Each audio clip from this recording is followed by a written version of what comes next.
하이닉스가 적자가 날 수 있다. 뭐 이런 얘기 나오면서 그걸 주가는 기가 막히게 알고 고점 대비 주가를 더 빼버렸어요. 네. 주가는 희한하게도 다 반영을 했고 올해 반도체 같은 경우에도 삼성전자는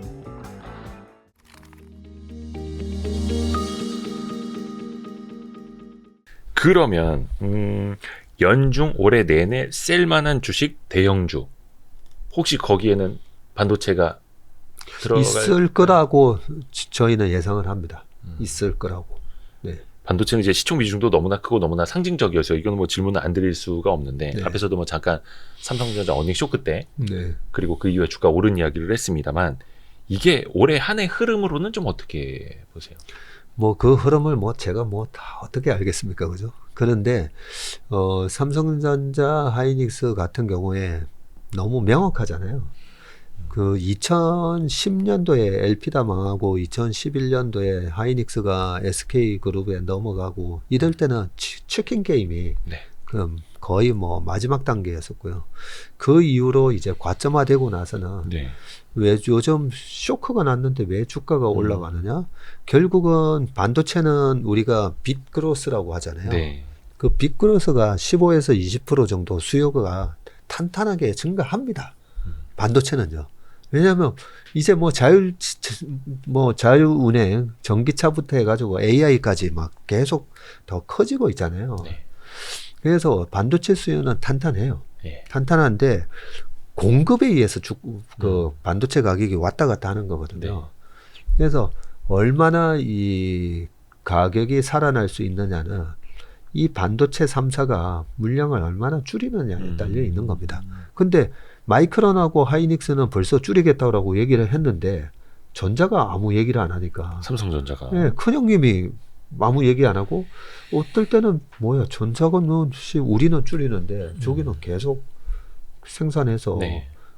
가격을 더 박살내려고 그러나 그런 무서움까지 있었던 거죠. 네. 근데 전자가 이번에 4조 그리고 다음 분기에 3조 뭐 이렇게 예상이 되면 결국 과거에도 그렇게 실적 쇼크가 났더니 캐파를 줄이더라는 거죠. 원래 생각했던 캐파도 줄여버리고 그랬더니 2019년도에 반도체 가격이 하락이 상승으로 전환했느냐. 2019년에 상승으로 전환 안 했어요. 근데 2019년도에 왜 하이닉스가 55% 올라가고 전자가 44% 올라갔거든요. 2019년도에. 네. 왜 올라갔냐면 2019년 1월부터 2019년 12월까지 내내 D램 가격 증가율은요. 네. 마이너스 10에서 마이너스 30에서 계속 왔다 갔다 해요. 가격이요? 디램 가격이? 디램 가격이 YOY로 마이너스 31%, 32%, 28%뭐 계속 마이너스였어요. 근데 YOY로 워낙 2018년 상반기까지 좋았다 보니까 예. 계속 그 기고 효과 때문에 마이너스가 나는데 주가는 계속 올라가요. 주가는. 네. 예. 그랬던 부분이 있었기 때문에 이번에 지금 반도체 가격이 2달 연속 마이너스 29%, 28%뭐 이렇게 나는데 아니 가격이 저렇게 급락하는데 아니 주가가 왜 이렇게 올라가지? 그래서 그 물량 조절만 하면 예, 이렇게 마이너스 30이 마이너스 40, 50, 60 이렇게 가지만 않고 마이너스 30 정도로만 유지가만 되더라도 2019년도에 주가는 크게 올라갔다는 거죠. 그래서 올해 하이닉스가 적자가 날 수 있다. 뭐 이런 얘기 나오면서 2018년에서 19년 넘어갈 때 삼성전자가 36% 빠지고 하이닉스가 42% 빠졌거든요. 네. 근데 이번에 더 빠졌잖아요. 네. 그래서 아니 이번에는 왜 전자가 40% 이상 빠지고 하이닉스는 50%가 빠졌지? 아 이번에 재고도 더 많이 늘었고 이익도 하이닉스가 적자가 날 수 있는 상황까지 왔던 거죠. 네. 그걸 주가는 기가 막히게 알고 고점 대비 2019년보다 주가를 더 빼버렸어요. 네. 그래서 이렇게 실적이 떨어지는 걸 주가가 예상하지 못하고 있다가 그런 실적이 나오면 빠지는데 주가는 희한하게도 다 반영을 했고 2019년도에는 실제로 실적 쇼크가 계속 나는데 1분기, 2분기 계속 쇼크 났거든요. 네. 주가 계속 올라요. 그렇죠. 네. 그런 현상이 일어났기 때문에 올해 반도체 같은 경우에도 그냥 하이투자의 송명성 연구원님이 네. 얘기해 주신 대로 하이닉스는 0.9에서 밑에서 사고 PBR. 예, PBR 1.6 정도면 고점이고 삼성전자는 PBR 1.1 정도가 락 바텀이라고 그러죠. 네. 하고 2배 넘어가면 줄이고 음. 예, 그 전략을 저는 계속 고수하는 게 맞다라고 생각합니다. 어렵게 생각할 필요가 없다라는 말로도 읽힙니다. 네. 어. 근데 PBR 0.8에 사가지고요. 1.6이면 100% 두 배는, 먹는, 예. 100% 먹는 거예요. 하이닉스로. 네, 하이닉스로. 근데 0.9에 사가지고 1.2만 먹어도 33% 먹는 거거든요. 그렇죠. 그래서 올해는 반도체를 사실은 빼놓고 예, 볼 수는 없는 거고. 없다. 트레이딩 바이를 잘 하셔야 될 것 같다. 그래 생각합니다. 혹시는 뭐 올해 테마가 이제 어떻게 형성될지는 아직은 모르겠습니다만 당연히 외국인 자금은 뭐 꾸준히 들어올 거라고 보시고 그러면 외국인 자금이 들어올 만한 대형주 위주로 봐야 한다라는 말씀으로도 읽히고. 네, 외국인 자금이 꾸준히 들어올지도 사실 잘 모르죠, 제가. 네, 네. 잘 모르는데 그동안의 이제 주식 시장의 역사를 보면 이번에 달러가 약간은 제가 abnormal이라는 표현을 한 번씩 썼는데 네. 비정상적으로 많이 올라갔잖아요. 네네네. 그런 상황이 되면 제가 거품이 많으면 많을수록 떨어질 때 그죠? 네. 확 더 떨어지는 것처럼 야 1440원을 찍었던 저 환율은 이번에 잘하면 지난번에는 1080원이 저점이었는데 네. 이번엔 잘하면 1050원까지 갈 수도 있다는 이런 생각까지 해요. 그러면 외국인 입장에서 이번에 실제로 삼성전자를 샀던 작년 10월 11월 달에 예, 그 분위기 안 좋을 때 전자를 샀던 홍콩의 매니저한테 이제 한 달이 건너서 물어봤더니 하는 얘기가 그런 거죠. 삼성전자 주가가 안 올라가도 환에서만 벌 것 같다는 거죠. 환에서만. 그래서 제가 아까 채권 얘기도 말씀드렸는데 외국인들이 투자할 때 우리가 한번 생각해 보세요. 우리가 베트남 증시에다가 투자해야 되나 브라질 채권을 사야 되나 했을 때 이번에 브라질 채권으로 많이 경험을 해보셨잖아요. 네. 아이고 그거 12% 이자 먹으러 들어갔다가 통화가 박살나면서 겪어보셨잖아요. 네네네. 투자할 때 제일 중요한 게 환의 방향이에요. 그러면 외국인들은 지금도 여기서 우리나라 주식에 대한 상대적 매력도가 꽤 크다라고 생각하고요. 그런 거를 확인하시는 방법은 가지고 계시고 있는 그 HTS나 MTS도 그게 되는지 모르겠는데 우리나라 코스피를 원화 기준이 아니라 달러 기준으로 전환해 보시면 예. 여전히 뭐야 아직까지 40%나 빠져 있어. 예, 그러고요. 제가 요즘 밥 먹으면서 어제도 저희 아들하고 밥 먹으면서 이런 얘기를 했어요. 아, 지금 한국에 있어요? 예, 방학이라서 좀 들어와 있는데 밥 먹으면서 어제 그냥 정식이 10,000원이고요. 특정식이 네. 12,000원인 거예요. 네네. 그래서 보면서 아들 보고 야, 스페셜 정식인데 네. 10달러도 안 한다. 아, 달러 기준으로. 달러 기준으로 보면 그쵸, 외국에 12,000원. 있다가 들어와서 보면 네. 아이고, 말도 안 되는 거죠. 근데 그게 왜 중요하냐면 외국인의 입장에서 봤을 때 야, 이거 뭐 10달러도 안 하는 10달러도 안 하는 그래서 요즘 미국 관광객이 꽤 많이 들어오고 있어요. 그걸 보면서 우리가 유추를 할 수 있다는 거죠. 미국인 입장에서 달러를 가지고 있는 기관이나 사람들 입장에서는 요즘 사실 저희 회사에 교포분들도 되게 문의를 많이 오시거든요. 달러 기준으로 보니까 너무 싼 거죠. 아. 너무 싼 거예요. 네네네. 네, 그래서 외국인이 여기서 더 들어올까? 저는 외국인 관점으로 보면 달러 기준으로 보면 네. 여전히 우리나라 시장이 매력적이라서 저는 더 들어오지 않을까라고 그렇게 생각합니다. 그렇죠. 코스피 차트를 달러 기준으로 전환해서 보는 것도 네. 한 번씩 해보시면 좋을 것 같고. 그리고 참 박세익 대표님이 지난해 연말에 금융투자 소득세 이거 유예해야 된다라는 좋은 말씀도 같이 이제 해주셔서 또 힘이 됐었고. 네.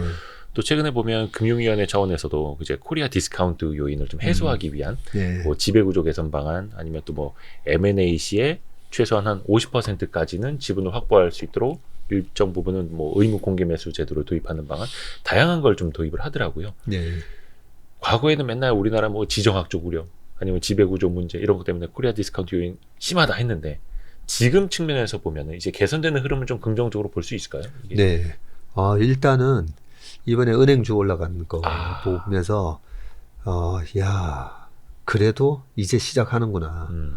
제가 아주 약간 희망을 가지고 있어요. 네. 예, 희망과 그래도 안 되겠지라고 하는 부분이 두 가지가 있는데 네. 두 가지 다 말씀드리면 희망은 최근에 제가 유튜브에서 이 심리학자 교수님들이 한 네. 한국인이라는 어떤 사람인가. 아, 네.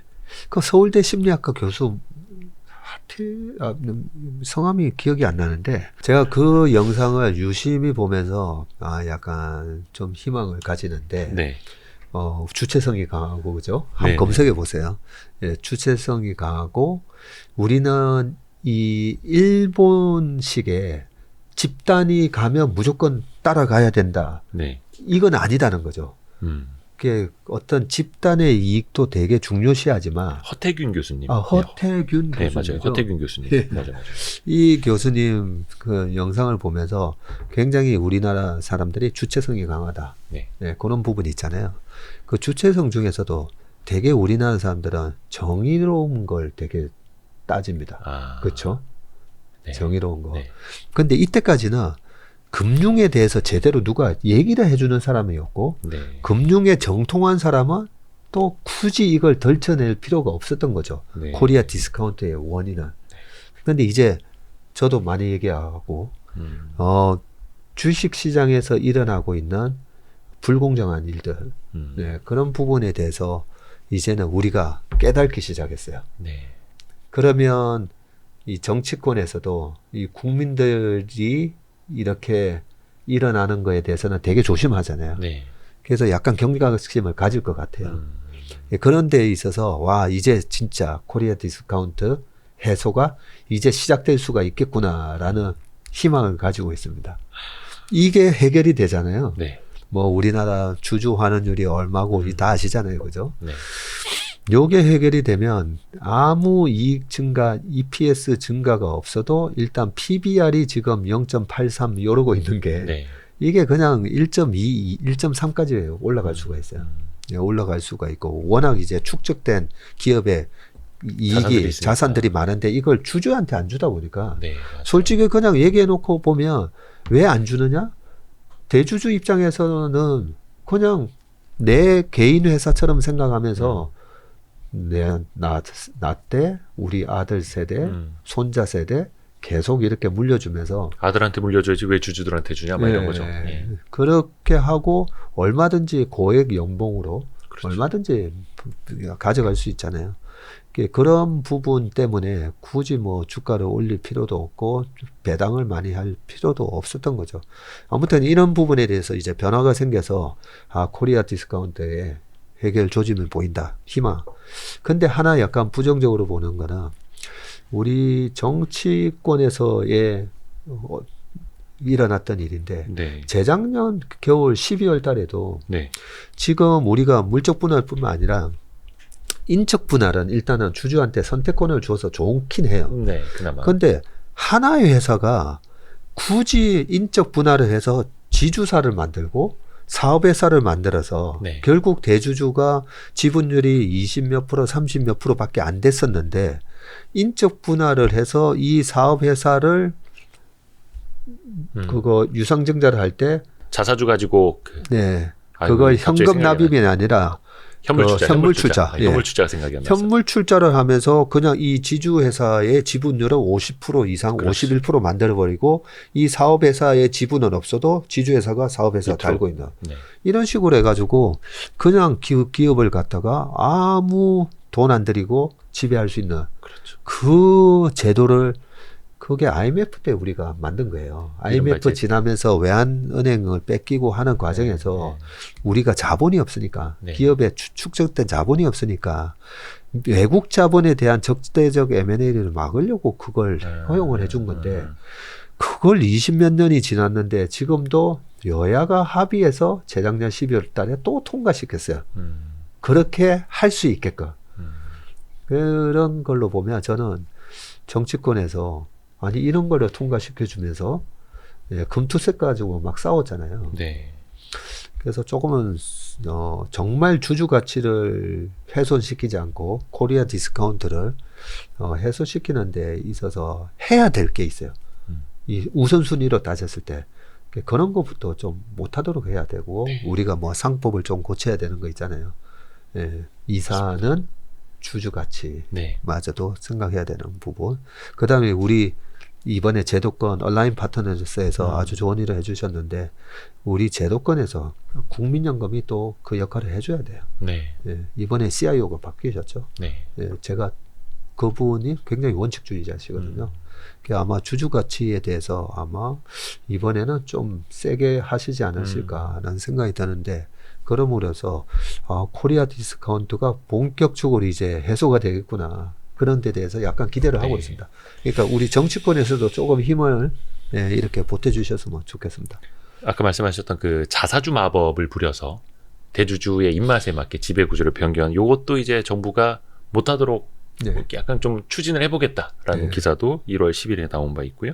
근데 이제 요거는 희망적인 거고 거버넌스 이슈가 좀 개선될 수 있는. 근데 약간 걱정된다라는 부분은 그게 어떤 이제 겁니까? 정치권에서 예, 아무리 우리가 얘기해도 아, 예, 그냥 모른 채 저- 하고 네. 왜 그 있잖아요. 기업의 자율 경영을 침해해서는 안 된다 막 이러면서 대주주 편만 들고 막 네, 과거에는 그랬는데 네, 이제는 뭐 개인 투자자가 1,400만 명이나 되다 보니까 그러니까요. 절대 무시할 수 없는 힘이 예. 되는 거죠. 예, 그래서 많은 사람들이 계속해서 관심을 갖고 음, 목소리를 내고 네, 맞습니다. 그러니까 이게 어떻게 보면 이제 우리는 민주주의가 너무나 당연해진 세상에 살고 있는데 예, 그 민주주의를 우리가 얻기까지 많은 이제 피를 흘리지 않았습니까? 이제 그러니까요. 주주민주주의를 예, 만드는 것도 어떻게 보면 많이 늦기는 했습니다만 2023년에도 많은 사람들이 계속해야 될 것 같습니다. 우리가 잘 생각해 보면요.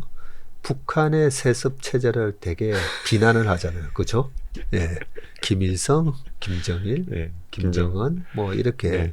되게 뭐라고 합니다. 네.